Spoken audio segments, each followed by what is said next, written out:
എല്ലാവർക്കും നമസ്കാരം. പുതിയൊരു വീഡിയോയിലേക്ക് ഏവർക്കും സ്വാഗതം. താജ്മഹലിലാണുള്ളത്. താജ്മഹലിൻ്റെ ടിക്കറ്റ് കൗണ്ടറാണ്. 50 രൂപയാണ് ഒരാൾക്ക് ടിക്കറ്റ്. അത് പുറത്തെ പ്രധാനപ്പെട്ട കാഴ്ചകൾ കാണുന്നതിന്. താജ്മഹലിൻ്റെ ഉള്ളിലിറങ്ങി ശവകുടീരങ്ങൾ കൂടെ സന്ദർശിക്കണമെങ്കിൽ 250 രൂപയുടെ ടിക്കറ്റും കൂടെ എടുക്കണം. അങ്ങനെ നമ്മൾ പ്രവേശന കവാടത്തിലേക്ക് എത്തുകയാണ്. സ്കൂളിൽ പഠിച്ചിരുന്ന കാലത്ത് 7 ലോകാത്ഭുതങ്ങളുടെ കൂട്ടത്തിൽ പഠിച്ചുപോയ, ഇവിടെ എത്തുമെന്ന് സ്വപ്നത്തിൽ പോലും കണ്ടിട്ടില്ലാത്ത താജ്മഹലിൻ്റെ പ്രവേശന കവാടത്തിലാണ് നമ്മളിപ്പോൾ ഉള്ളത്. ഈ രീതിയിൽ തന്നെ താജ്മഹൽ കാണണം.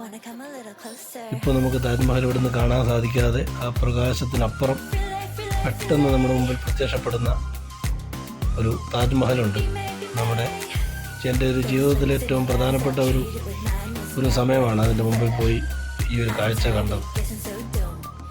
സ്വപ്നത്തിൽ പോലും വിചാരിച്ചതല്ല ഇവിടെ ഒന്നും എത്തിപ്പെടുമെന്ന്. അത് ആ മുമ്പിൽ തെളിഞ്ഞു വരുന്നു. ലോകാത്ഭുതങ്ങളിലൊന്നായ താജ്മഹലിൻ്റെ മുമ്പിൽ 500-550 രൂപ കൂലിപ്പണിക്കാരനായ ഞാൻ എത്തിപ്പെട്ടിരിക്കുന്നു. ഈ ഒരു യാത്ര എൻ്റെ ജീവിതത്തെ തന്നെ മാറ്റിമറിച്ചിട്ടുണ്ട്. താജ്മഹൽ മാത്രമല്ല, ഇന്ത്യയിലെ പ്രധാനപ്പെട്ട വിനോദ കേന്ദ്രങ്ങളെല്ലാം തന്നെ ഞങ്ങൾ എത്തിപ്പെട്ടു. ഞങ്ങൾ 5 പേരാണ് ഉണ്ടായിരുന്നത്. അങ്ങനെ താജ്മഹൽ ദൂരെ നിന്ന് കാണുന്നു. നല്ല തിരക്കായിരുന്നു. മഴയുള്ള സമയത്താണ് ഞങ്ങൾ ചെല്ലുന്നത്. അതുകൊണ്ട് തന്നെ താജ്മഹൽ എന്ന് പറഞ്ഞാൽ താജ്മഹൽ മാത്രമല്ല, അതൊരു ചുറ്റും വലിയ നിർമ്മിതിയാണത്. ഒരു 4 ചുറ്റും മതിലും ഒരു പൂന്തോട്ടവും മ്യൂസിയം കാര്യങ്ങളൊക്കെയുള്ള ഒരു വലിയ നിർമ്മിതിയാണ് താജ്മഹൽ.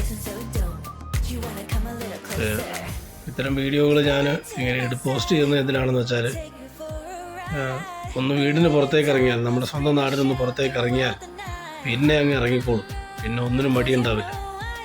ജീവിതത്തിൽ ഏറ്റവും വലിയൊരു ലഹരിയായി യാത്രകൾ മാറും. നമ്മുടെ സങ്കടങ്ങൾ മാറാൻ, പുതിയ ബന്ധങ്ങൾ കിട്ടാനൊക്കെ നല്ലതാണ്. ഒരുപാട് വലിച്ചു നീട്ടുന്നില്ല. എൻ്റെ സുഹൃത്തുക്കൾ 5 പേരുണ്ടായിരുന്നു. ഞങ്ങൾ മൊത്തം 4 സുഹൃത്തുക്കൾ ഞാനും കൂടെയാണ് യാത്ര പോയത്. ഇതൊരു വളരെ അഭിമാനകരമായ സന്തോഷകരമായ മുഹൂർത്തമാണ്.